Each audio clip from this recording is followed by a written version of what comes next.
And it's still Pink October, and it's all about breast cancer. This morning, we're starting the month of October, and we're here to let you know that there's much that we have done about the issue of breast cancer, but there's still more that we can do to enable a lot of people out there, get solutions to the problems they're facing. And also to let you know that breast cancer is not a death sentence. There are a lot of people who are surviving it. They continue to survive it.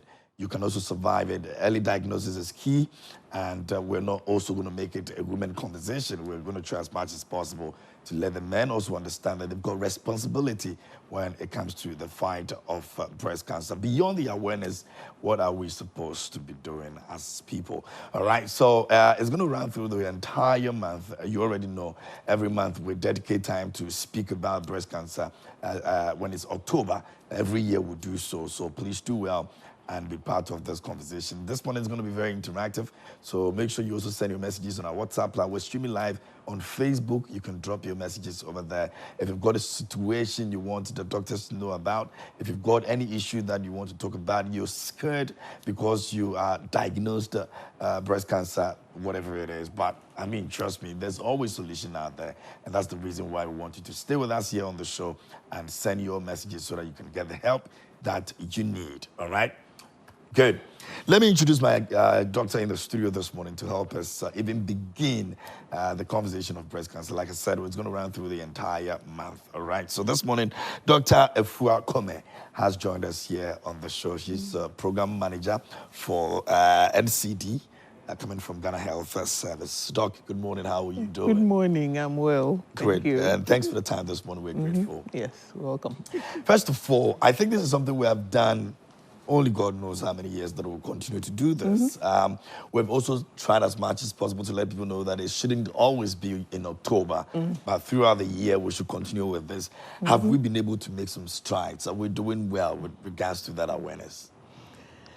Thank you very much. And definitely, lots of strides have been made for Ghana as a country. Looking at where we are coming from, where some couple of decades ago, even the mention of breast cancer sounded weird. Yeah. But currently, the typical second cycle student knows, at least has heard about breast cancer. They know that, well, if there's a lump somewhere, something needs to be done. They might not know the finer details, but generally the awareness is much better now than it used to years. But beyond the awareness, a whole lot has gone into, for instance, strengthening the health system. Okay. In order to ensure that we can build capacity. Because ultimately, you cannot get everybody coming to Accra, Kumasi if they have a breast lump. Yeah. So for the rest of the country that also needs access to care, a whole lot has gone into training the health providers, setting up treatment sites, building training centers, amongst others. And I'm sure we'll delve much deeper into it. Absolutely. Yes. I'm sure there are others who have also not been able to get the opportunity to know what this, breast issue is all about. Yep. Every year out, we speak about it, we define it and all that. I don't know about the changes in definition, if it really changes year after year, but for those who are just getting to know for the first time, when we say that condition, what are we referring to? Okay, so when we talk about breast cancer, it's almost, for any part of the human body, it can be affected by cancer. Once a part of the body can grow or get bigger, cancer can also occur. And when you talk about cancer, it just means that the cells at that part of the body are growing abnormally.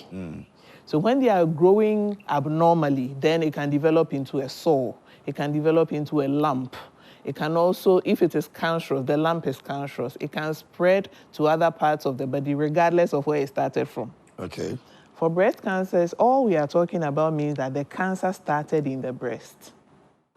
And it doesn't mean that's where it's going to end. It can end up in the brain, it can end up in the blood, it can end up in the spine, anywhere at all. Oh. But the only thing is that it started in the breast.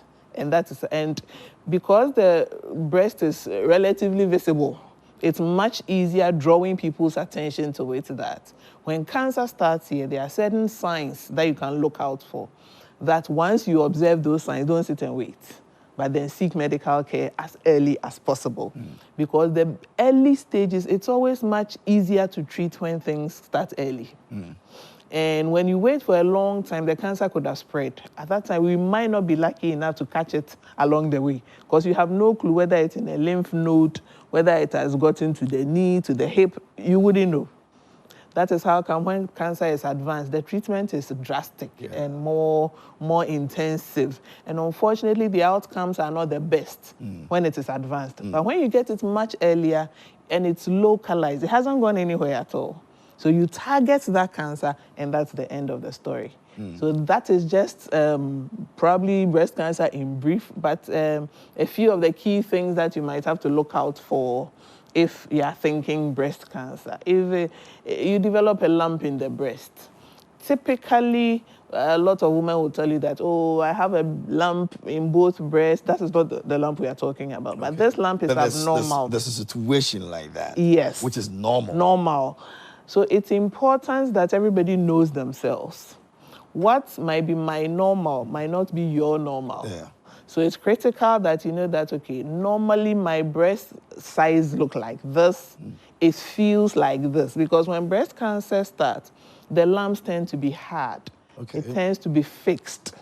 When you are trying to move or mobilize the lump, it is very difficult because it is stuck to the tissues below the breast.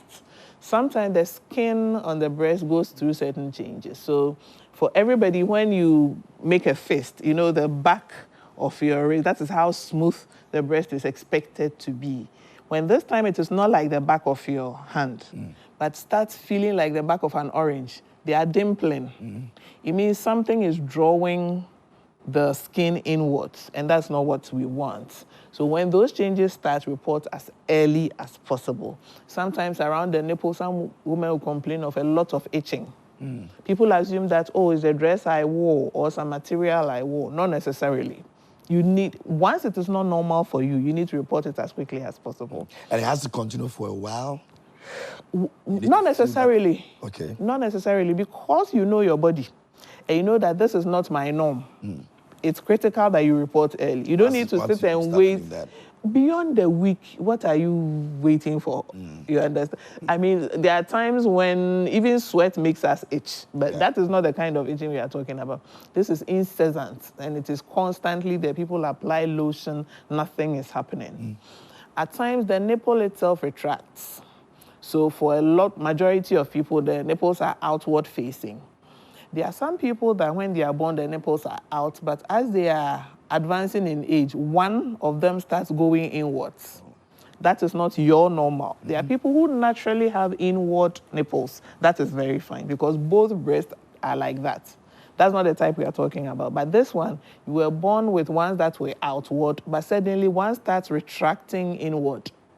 Obviously, something is pulling on it. Other people have discharge from the nipple that is not like breast milk, but it's bloody, it is a bit dirty. This is not your normal state. And as much as possible, if you know your body and something is going, or you would definitely know that this is not normal. There are few people we have met who the whole breast is like one big stone. And unfortunately, they don't know any better. So they feel like that's how everybody is supposed to be. Yes. Meanwhile, it is just one breast sitting on one side, that's rock solid. It shouldn't be like that. So as much as possible, know yourself. If you have a partner, know your partner's breast. Nothing stops you from knowing what their normal is. There are times when the individual might not actually notice, but it is the partner who is like, this does not look normal. Let us get help as quickly as possible. In more advanced cases, you have a whole swelling, like a big boil. It's all shiny and not looking good. You don't need to sit and wait for it to get extra painful before you seek help. As early as possible, report to the hospital. Let them undertake more tests to be able to find out whether what condition you have is normal or not. And once it is detected early, most of our clients are able to make a full recovery. We'll talk about recovery and all that, but let me ask our viewers to join in the conversation. So you can send your messages to us on our WhatsApp, or you can go on Facebook and send your messages over there. If you've got a personal experience, a personal issue you want to share, Doc is here. She's going to answer all the questions and even give you help if you need it. And so, Good Living this morning, we are dedicating the month of October, as always that we do. Pink October is dedicated to breast cancer, and we are trying to see how we can go beyond even just, the awareness and continue to be safer out there. And so, please, it's a conversation that men and women have to be part of, not just the women. Doc just said that if your partner is supposed to be able to let you know that your condition or your breast is not looking the way he thinks it's supposed to be looking, or supposed to be feeling. And so you'd have to go and look for help. And that's the conversation we're having here on the show. So men and women, I want to have messages from men, telling me about how they've been able to help their partners to go and check their breasts, and they've made some good impact with regards to that. We have to do that responsibility of ours. It's very, very necessary. Now, Doc, before we get into the other side of the recovery and all of that, there's the fear factor, which sometimes make it very difficult for women to now decide that, okay, I have realized this, so I want to go and tell a doctor or go and see whoever that is in charge to diagnose for me. Yeah. How do we move away from that fear? Do we even still have that fear? Because we've spoken about it constantly. Don't get scared. Yeah. It is nothing. You can get, recovery and all of that, but still, do we have that? Absolutely. And we must recognize that it's a genuine fear. Okay. It's not. You can't blame people. No, not feeling at all. that way. No. Imagine you are going about your normal duties, everything looks so normal, and suddenly it's like the rug is pulled from under your feet. Yeah. You are told you have a cancer. The word cancer alone connotes, for most people, it's like a death sentence, which it shouldn't be. But it is so because people get to know of the worst outcomes much more than the others who have survived. Okay. We don't emphasize our survivors enough. We're not telling the stories of survivors enough. Traditionally, we don't really broadcast our illnesses. It's like some kind of a taboo. And if you have a condition, even your family people are not so willing to have you sit on TV, radio, to tell your story.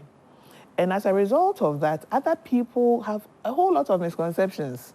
Hey, what if? It could be spiritual. It could be something else. So there's so much misinformation around cancers. In other parts of the world, it is survivors that are actually driving the action. They are right there in your face, in front of billboards everywhere, telling you that, look, I got it. I have survived it. So can you.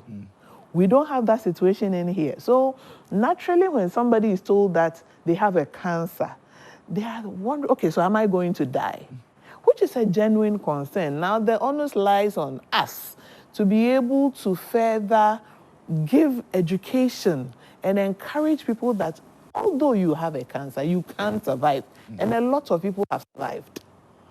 Luckily, in one of your studios, one of our survivors is there talking this morning. Wow. And it is crucial that people understand that having breast cancer is not a life sentence, a death sentence, but that you can easily recover once it is detected early, once you go through the whole gamut of treatments, such that you can come out doing well, just as you were prior to your diagnosis of cancer. So one, it's a genuine fear. The fear is still present, and we need to be able to highlight the fact that if somebody has been diagnosed with it, it's a disease. Currently, somebody has a malaria. We actually treat it as very normal, in quotes. You would still come to work, although you are on your antihypertensive medication. Why can't people still continue their normal lifestyle even though they have been diagnosed with cancers? So we need to sort of desensitize ourselves in order to motivate people to let us know that I was diagnosed, but I am fully recovered now, and I can go about my regular duties. And that sort of takes away a bit of the fear in other people when they are also diagnosed, to know that there's hope. There's a lot of hope for me. And that fear is what sort of drives a lot of people to even seek alternative care. because they are thinking that I heard that this person had cancer and they died. That is almost how the sentence is always ending. Not that, oh, this woman developed the cancer, but she's hale and hearty, going about her normal duties. I believe we need to highlight those stories much more, because there's a lot of people who have survived cancers in Ghana. And unfortunately, we don't tell the stories that much. Exactly. Yeah, I mean, unfortunately. The other aspect is when people want to now seek for other alternatives that you mentioned. Some of the weird places people want to go and look for solutions for cancer. It's not even funny. Yeah. Now, we'll look at taking the bold step. Yep. But the alternatives, are they the right places we have to be going? Yes and no. Yes, because health, we say, is not just the absence of disease. Yeah. But it's more about the holistic well-being of an individual. And spiritual health is also important. When patients or somebody who has been diagnosed knows that spiritually they have some support or a full backing, it actually makes them believe that I will get better. And that belief is the first step towards healing. Unfortunately, there are others who also prey on that belief, sense of belief, and give false senses of reassurances. So we must emphasize that spiritual health is not bad. It is actually critical for full healing and rehabilitation. But then we must not use it as a form of replacement for the medical care that is needed. There are medical personnel who are actually reverend ministers. Yeah. So they are not against seeking for spiritual help. The other bit also has to do with herbal medications. There are some herbal medications that have actually been certified and are being used. You can find them on the shelf. You can see the results. Exactly. But there are others that are totally unlabeled. Nobody can really tell you what exactly it is doing. All you have is a gallon of concoction, and you're being told to drink it for months. So it is, yes, because of the obvious emotional and psychological support that alternative medicine provides for people, but I always emphasize it should not be to the detriment of the medical care that they need. The medicine itself, I believe, was made available through God's own knowing. And without him, most of these most orthodox medicines actually have herbal roots in there, yeah. So they are plant extracts that have been refined and used to treat sicknesses. Yeah. So it is not an either-or situation. However, it's important that we can complement each other as much as possible to the benefit of the patient. Ultimately, if the patient doesn't benefit, we have all failed. Yeah. So it's important that we recognize that although the client needs prayers, they also need their medicines. And we can always complement their treatments with whatever other support that they need. The other bit is also social support. For patients who have people providing them with social support, be it family, caregivers, whatever, they tend to do much better because they are psychologically at peace that I have all these people who are helping me to get there. But when there's no social support systems, and unfortunately this time a lot of our social support networks are breaking down. Wow.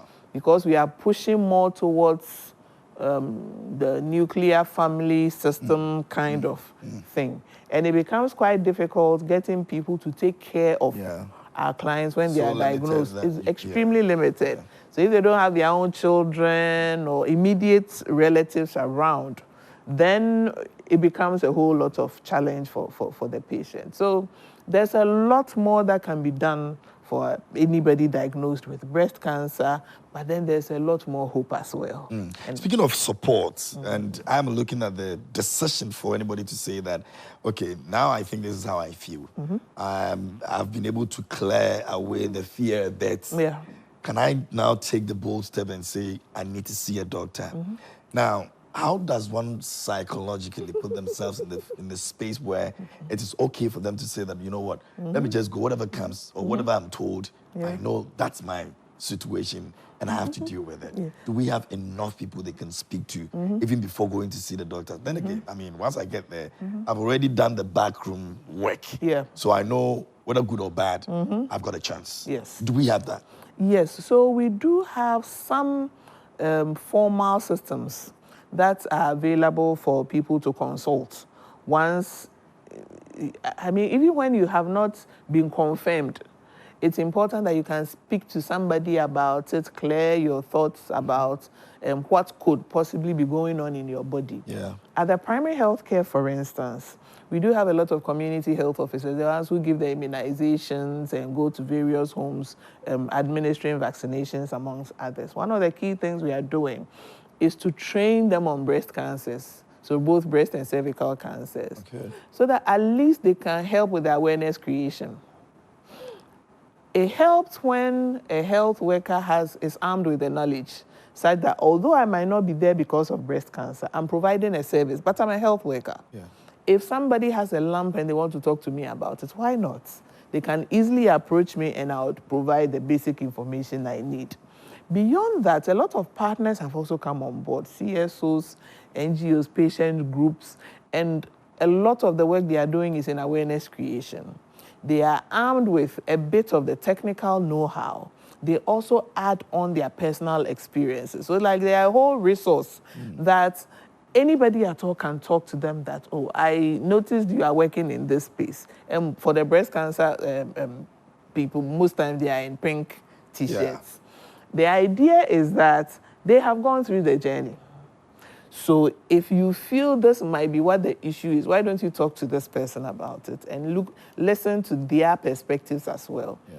I feel they have a lot more impact because the client sees them as not a health person. They haven't just read it and are coming to, pour it to me. But this is a person who has lived through the journey. Well, it's like one of me. One of me, exactly. And they are going to share their experiences with me.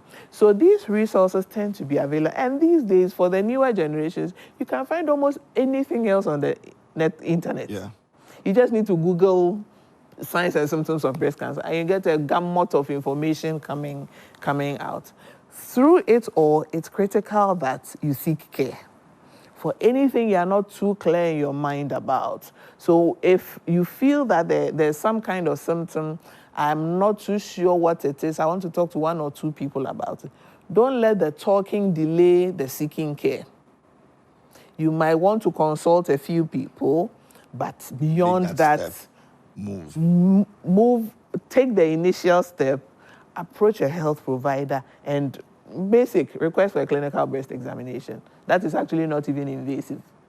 They just conduct a clinical breast examination to confirm what you might have seen. And if they confirm it, they would also request for either a mammogram or additional tests in order to be able to provide better care for the client. Yes. It works. Now, let's look at some of the things that we do that might end us in situations like that. Do we bring this upon ourselves, or it is something that genetically, or it just happens? Then you are there, you can't do anything about it. It's a combination of factors. There's no single cause that you'd say that, okay, the person did this, as a result they have developed the breast cancer. It doesn't work that way. One of the clear associations that has been found to be extremely strong is families where you have first-degree female relatives. First-degree female relatives. Okay. So it doesn't matter if the index person is male or female. So if I'm a woman and my mother, my sister, or my daughter, that's a first-degree female relative. If any of these people develops a breast cancer, my chances are extremely high that I can also develop breast cancer. For anybody who knows Angelina Jolie, that was their family history. Yeah. Because there are genetic changes that have been observed in breast cancers, and it tends to run through first-degree female relatives. Okay. That is through nobody's fault. But then along your line, if those genetic changes are there, you are likely to develop breast cancer. So elsewhere, they go test for the genetic change itself. Oh, yes, that's proactive.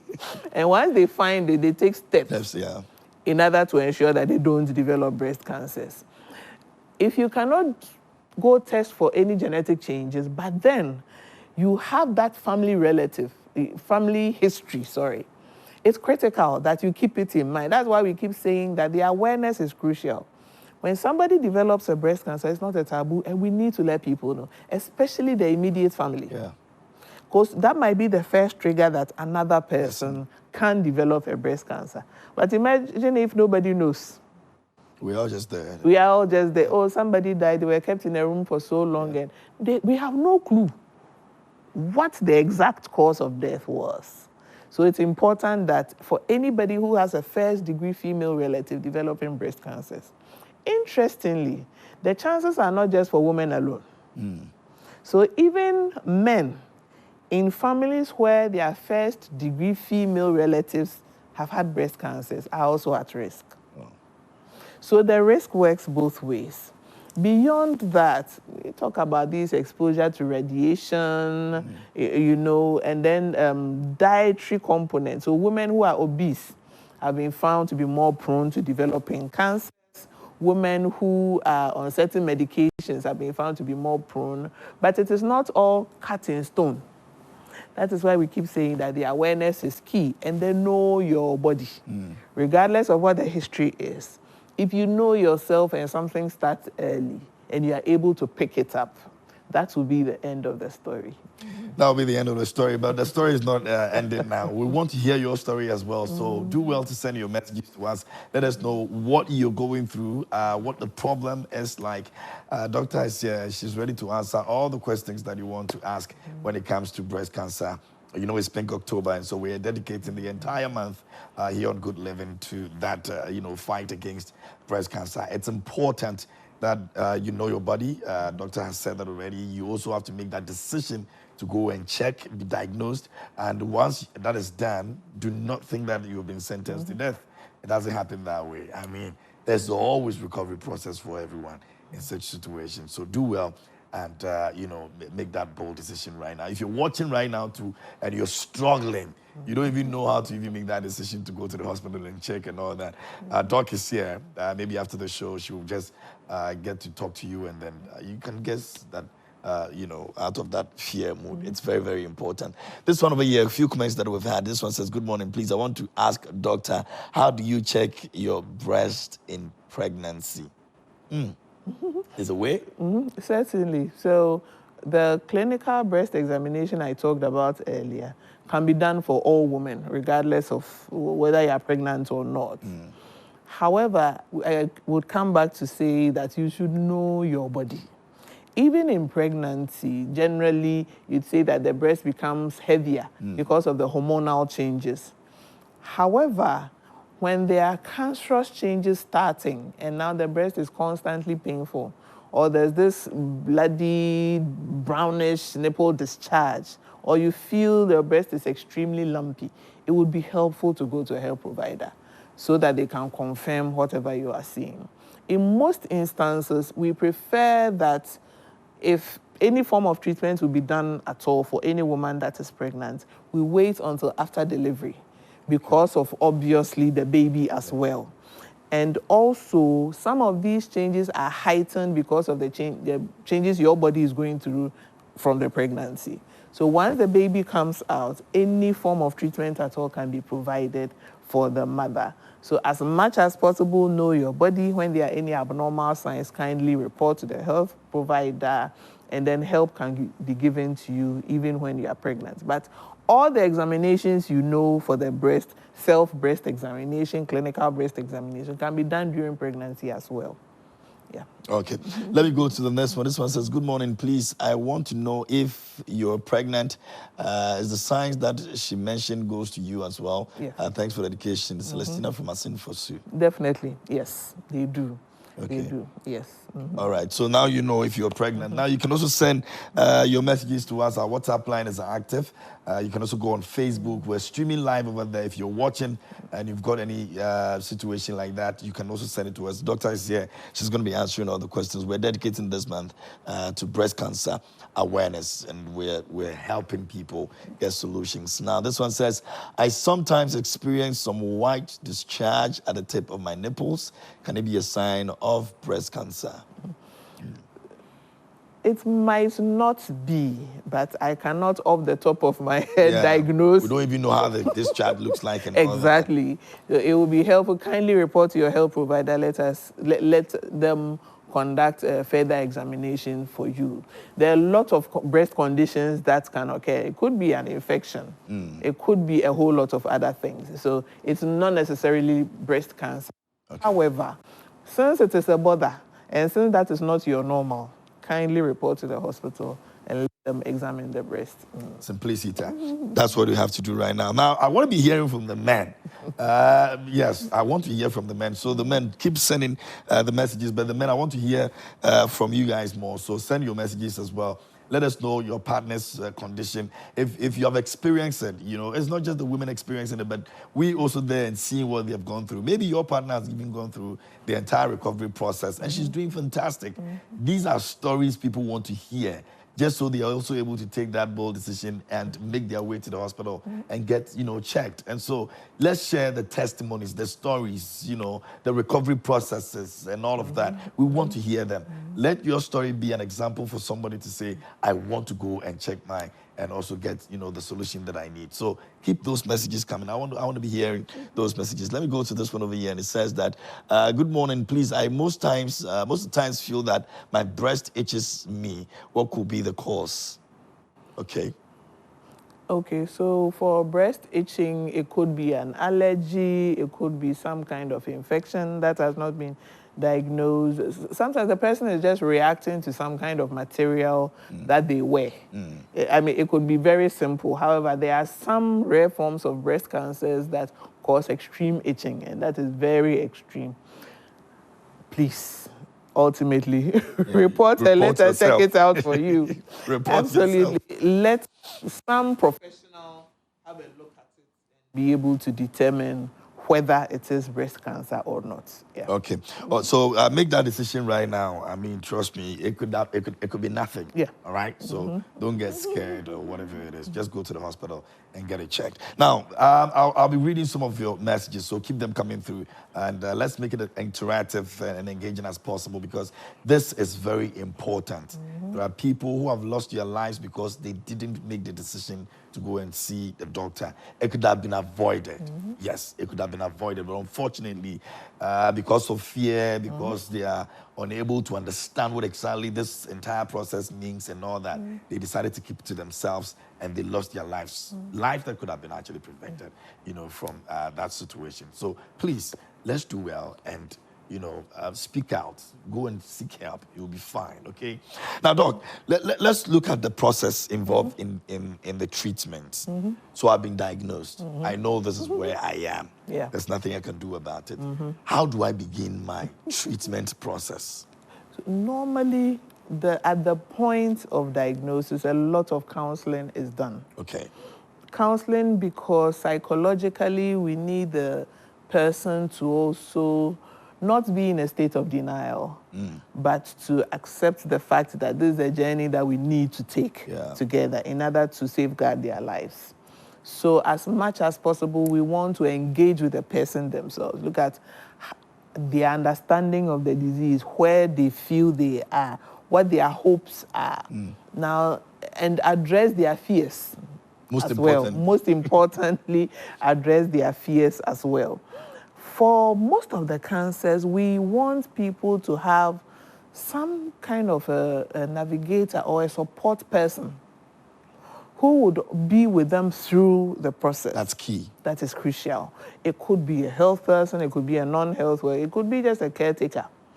It could be a family person who is dedicated to helping them through the process. It could be the husband. It could be the husband. It could be anybody at all, but the person it should be a person that the client themselves is comfortable with. Because these are personal details that will be shared along the line. It should be somebody who is also ready to dedicate the time.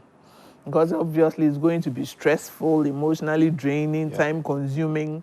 So these are people that also help to guide patients through the care. Now at the typical hospital, you are giving some labs to undertake just to confirm the diagnosis. Once a confirmation is made, you are either referred to the breast clinic, or sometimes it is at the breast clinic that this thing is made. And the breast clinic sort of outlines your treatment plan for you. Okay. There are some people who would need surgery, others chemo, radiotherapy. All that must be explained to the patient, and the explanation also includes the potential side effects, because these are things that tends to discourage people. Now, I was not expecting to be vomiting. Suddenly, I'm vomiting, but then the vomiting would resolve. If you apprehend that the medicines has these side effects, you can psych up your mind, and then also they are taken through nutritional dietary counseling in order for them to adopt healthier lifestyles and be able to eat appropriately. A lot of the anti-cancer medicines, they are extremely strong, and they tend to weaken the body. So if a person is unable to eat too well, they tend to lose weight. They are going to go through certain changes. We see some women lose their hair. It's not everybody that loses their hair. But then, if you are prompted that it could happen as a result of your treatment, but the hair would grow back. Some people actually make their wigs in anticipation for. Let me get ready for that. Absolutely. I mean, psychologically, it's helpful. Because you know you have alternatives. You're not going to walk about bald because you're undergoing treatment. And all these changes are discussed with the clients, and if possible, their support person. And then you are initiating process starts. So whether it is the surgery that needs to be scheduled, whether it is the medicines that you need to start, whichever ones are peculiar for this person, they go through it. Now, after going through all the radio, chemotherapy, everything else, then there's a follow-up care. The fact that the medicines have ended does not mean the treatment is over. Because you need to observe the person. They need to go back for review to ensure that the person is recovering. The person is recovering. And sometimes there's rehabilitation, for instance, where prosthetics are given so they don't appear breastless. You know, that is the fear of most women. Hey, my breast will be cut off. You know, but there are some people who actually, there are organizations that donate these prostheses that it looks very normal, just like the normal breast. And at least through the recovery, it is given to the woman so she doesn't look disfigured. And of course, there's a lot of plastic surgery advances that is currently available to also guide people through the process. So there are a lot of alternatives that are available, and with the right help, that's why we keep insisting that go see a medical professional. Yes, so that you can be taken through the whole process and come out much healthier than you actually were. Okay, I've got another question, but we had the message before. Maybe if we can get that message out of the way, and then maybe I'm going to be asking the next question. So can you guys help me see if we have the next messages that I can read for Doctor? Whilst the artists, okay, this one says, "Hi, good morning. Please, I've been feeling some hotness in my breast. Could it be a lump?"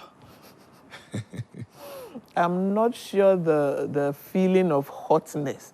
When we talk about lumps, it actually feels like a pebble or a piece. You have a piece of groundnuts or a piece of corn or a stone, a small stone. That is, so you run your hand over the breast and you can feel that pebble.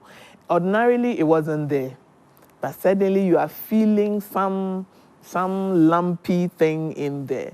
The feeling of hotness, I wouldn't think it is a breast. Maybe you will want to go ahead and describe the kind of hotness, and then we'll have solution for you. This one says, about 2 years ago, my breast swelled and I was painful too.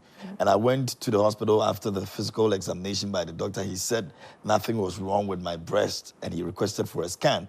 And after the scan too, nothing was wrong with my breast. And I want to ask, what was it? Was it? Okay, so. As for swollen breast, all kinds of, sometimes even assault. Oh yeah, physical harm Yeah. can actually make the breast swell. It could have been some infection that passed. Okay. You know, so the fact that the breast was swollen does not necessarily mean that it was a breast cancer. I'm glad you did a scan in order to be able to see the actual breast structure. And once he said there was nothing wrong, obviously, there wasn't any obvious things. But if the breast is swollen, most times we recommend that you put on a cold compress, not a hot compress. People feel that you need to put a hot cloth. You run the risk of actually burning the skin. Yeah. So cold compress, it could be cold water poured over a piece of towel to help the swelling to go down, and then report as quickly as possible. You might need some medication to help bring down the swelling, and it could also resolve on its own. Yeah. Okay. All right. Take notice of that. Now, Doc, let's talk about I don't want to use a word that will make it look so scary to people, but there's a point you get, you know, that the thing that you value so much, that you've put so much love into doing whatever it is you want to do with your partner and all that, you need to get rid of it at a point, because that's the only solution. How do we reconcile with the fact that you know you will not have this with you your entire life, the rest of your entire life? How? As much as possible during the counseling process, we let clients know that the alternative to not having the surgery could mean death. If it is a life and death situation, even if it's a whole leg that needs to come up, I don't know about you, but I will let it be removed as quickly as possible to let you have your peace of mind to live your normal, healthy life. Taking away the breast is not, for us, most times it's even the last resort. You try to look at how best to conserve the breast for the woman, because it has a lot of psychological implications. It's a painful. For the woman, her husband, a lot of men who tend to run away, even after, So we would let the clients appreciate that it is like a last resort, but it's a crucial last resort that needs to be done. Otherwise, you run the risk of losing your life. The breast itself being taken away is not the end, because there are a lot of things that can be done to rehabilitate the woman in order to ensure that you can put on her nice dresses. People are actually putting on bikinis and things post-surgery. So it is not an all or none case. Once the surgery is done and your treatment continues and you are fully recovered, rehabilitation can be provided. However, let us not be too intent on keeping the breast. Some people would refuse surgery, actually disappear, come back, and at that point, the cancer has spread. They are choosing pleasure over their life. At that point, what can be done? And if you are not careful, and now that the cancer has spread, there's a limit to how much help can be given. Nobody wants us to get there. So as much as possible, if surgery, and the surgery is not always about taking the breast away. There are surgeries that just, because the cancer is localized, it only takes out the cancer with some tissues around it. And you still be fine. And the woman is perfectly fine. There are women that you don't even notice. I mean, they are so busty that you don't even notice they've had surgery. Because the cancer was caught early. So if surgery needs to be done, it's not about taking away the breast, and that is how cancers have been branded. No. There be. That's just. That point is extremely important for women to understand. And most times it is the women who, on that note, about the men, your role is not just to provide support for us, but also to add that you also need to know your breasts. Remember I talked about the risk that if within your family Unfortunately for us, most of us don't know the history of our families, their medical history, let me put it that way, of our families. There are some men who also develop breast cancer. It's like 1% of all breast cancers tends to be men. Unfortunately, the men develop the most aggressive forms of breast cancers, and they are the ones who come in most late. You know, men soon, and the man is expected to be brave and all that. So when they notice, let's say, some form of hardening in the breast, they seek all forms of alternatives before the hospital serving as the last resort. As much as possible, we beg, don't wait. Because most of the cancers, breast cancers that develop in men, tend not to have good outcomes because they would come in too late, and their breast cancer somehow is the most aggressive. So please, as you are providing us with all the tender, loving support care, and all that, kindly spare a little for your own body as well. Know that this is normal for me or this is not normal. And if you find anything that is not normal, please don't be shy, hide it. Kindly report as early as possible. And a lot of help can be given to the men as well. Okay, so you check the men will also check you. Okay. Let's do it that way. This is the one that says that. Good morning. Please, I sometimes feel pain in my chest, in my breast. Could it be a sign of breast cancer pain? What kind of pain? There could be a pain? Yes, sometimes breast cancers can present as pain, but that it doesn't mean all pain in the breast equals breast cancers. If this pain has been persistent, once you are uncomfortable with something, some of us, we love our body so much that any small sign, red flag, we are shouting and raving all over the place. It's important that you let a health provider see it. Once it keeps on bothering you and you know that this is not normal for me, please let somebody, it could be a lump somewhere that is reflecting in your breast as pain. You wouldn't know until somebody has examined it for you. Okay, so make that decision now. This one says, good morning, doctor. Thank you so much for the education. I'm currently watching with my wife who was diagnosed with lump in her right breast. When you touch it, it looks very hard and bulky. Now, my question is, can my wife undergo the surgery while pregnant, and how much will it cost? Isa Sisu from Tamale. As much as possible, Isa, I would wish that your wife is reviewed by a specialist. Now, because she's pregnant, the specialist will guide her through looking at the nature of the lump. If it is not something that needs to be aggressively dealt with, he might recommend that let's wait until after delivery. Okay. Once the baby is out, you can go as aggressive as possible. When the baby is in, we try to be conservative about it. But then your wife needs to be reviewed by a specialist. Let's not just sit around and say, oh, we are waiting to see. When the specialist sees, he can give you review time so that intermittently you'll be checking what is happening with the lump and following up with your wife. Now, the surgery can be done during pregnancy. However, it can also be recommended that because of her state, let us wait a little bit more until after the delivery. But the key word here for me is that please let your wife be seen by a specialist, gynecologist. Very, very important. Now, this one says, good morning, doctor. Please, last month, I experienced a painful breast, and it was so intense that I could not put on my bra. But after menstruation, it went away. Please, what could have been the cause? For some people, it's hormonal changes, and it happens around the menstrual period, yes. So, but then it tends to go away. That's a key word.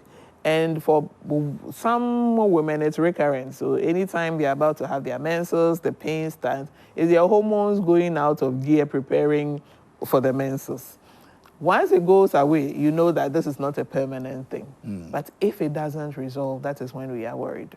And for people that it doesn't resolve, please seek care as early as possible. Wow. So you have to go through this process every month. Yeah. I don't envy you. That's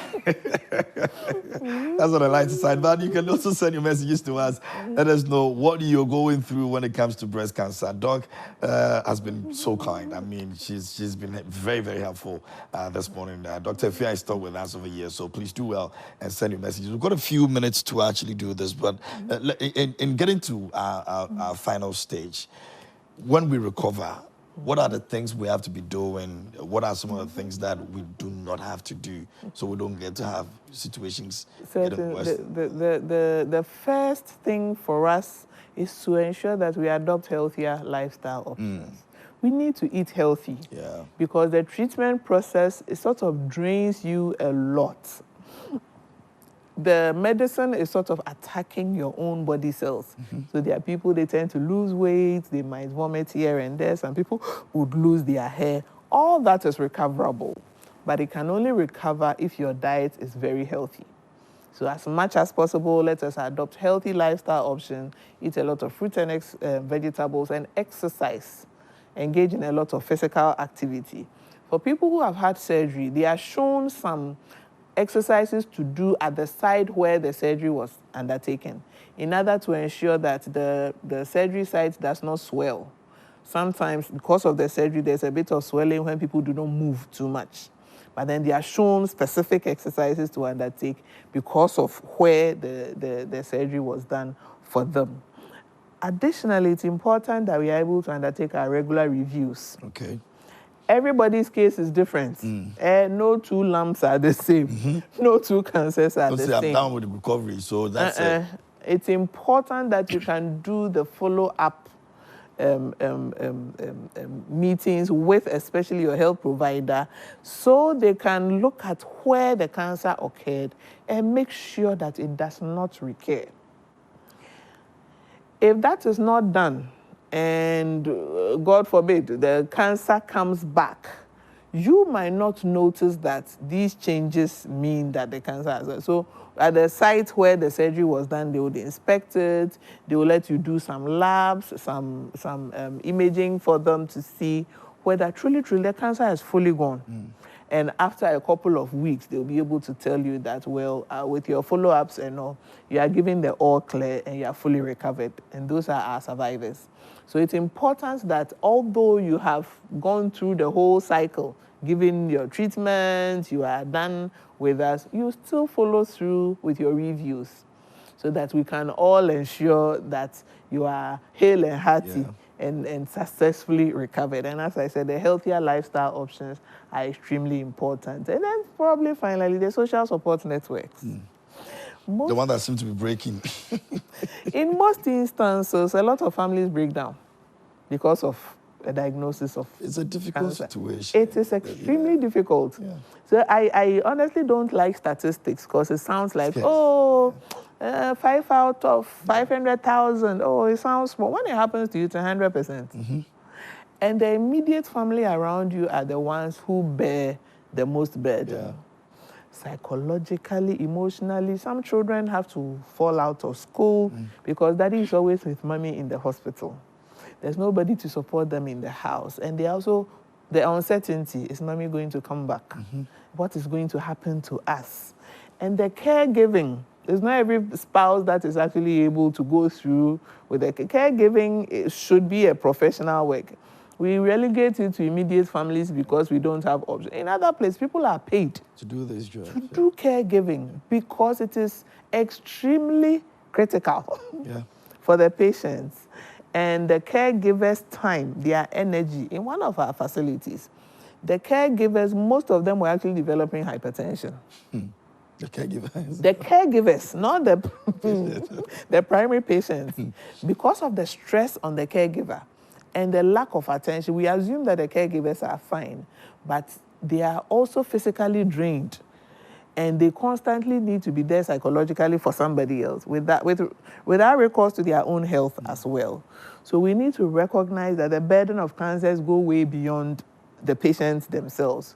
And for breast cancers, as we are creating the awareness, this year, the theme is that no one should go through cancer alone, breast cancer alone. We're with you. No, absolutely no one should go through breast cancers alone. So we need to provide support for the patients, their caregivers, and their immediate families as well. Once the social support networks are available, they can always fall back, and then there's hope. In our setups, some churches do extremely well, where they are able to constantly visit clients, provide encouragement, provide spiritual support, and that helps through the whole healing process as well. So together, I believe we can all do a bit more Yeah, for our we person. can all do a bit Yeah. more. Interesting conversation and very, very helpful as well. So maybe we'll do the last message and then we're done. This one says, good morning, sir. I am Okwampa Samuel Labi in the Upper West region. I am the founder of Emerald Foundation. We create awareness of breast cancer in the Upper West region, specifically Jirapa. What Mom is saying is true. Most of our beneficiaries are very scared of checking up on their status, and also they think it's expensive. Whenever we reach out to them, they give room for education and screening to be conducted. I'd like to say a big thank you to medical director and staff of St. Joseph's Catholic Hospital in Jirapa for always supporting us with medical practitioners. So I believe when preached very loud, we will fight against this disease. And I also agree with you. And I'm sure Doc also agree with you as well. So yeah, we're all going to do our little bit to ensure that we're able to do this and do it well. This year, and this month, we're dedicating the entire month to breast cancer. Now, coming series would have survivors come and share their stories with us. We'll have doctors from different places come in, psychologists that will be coming on the show as well to make sure they put your minds at ease, just so you're able to make that decision to go and get the help that you need. And so do well to stay with us. Every Tuesday here on the show, Good Living segment brings you that conversation, and I'm sure you'll never want to stay away from that conversation because it's important. We all do, our best to ensure that those around us, those that we love, we care about, who find themselves in such situations, are able to conquer these, diseases and still stay with us and live longer. We really appreciate Doctor for coming through this morning. Dr. Ifeakumi actually joined us this morning here on the show, and we're grateful to you. Thank you so much.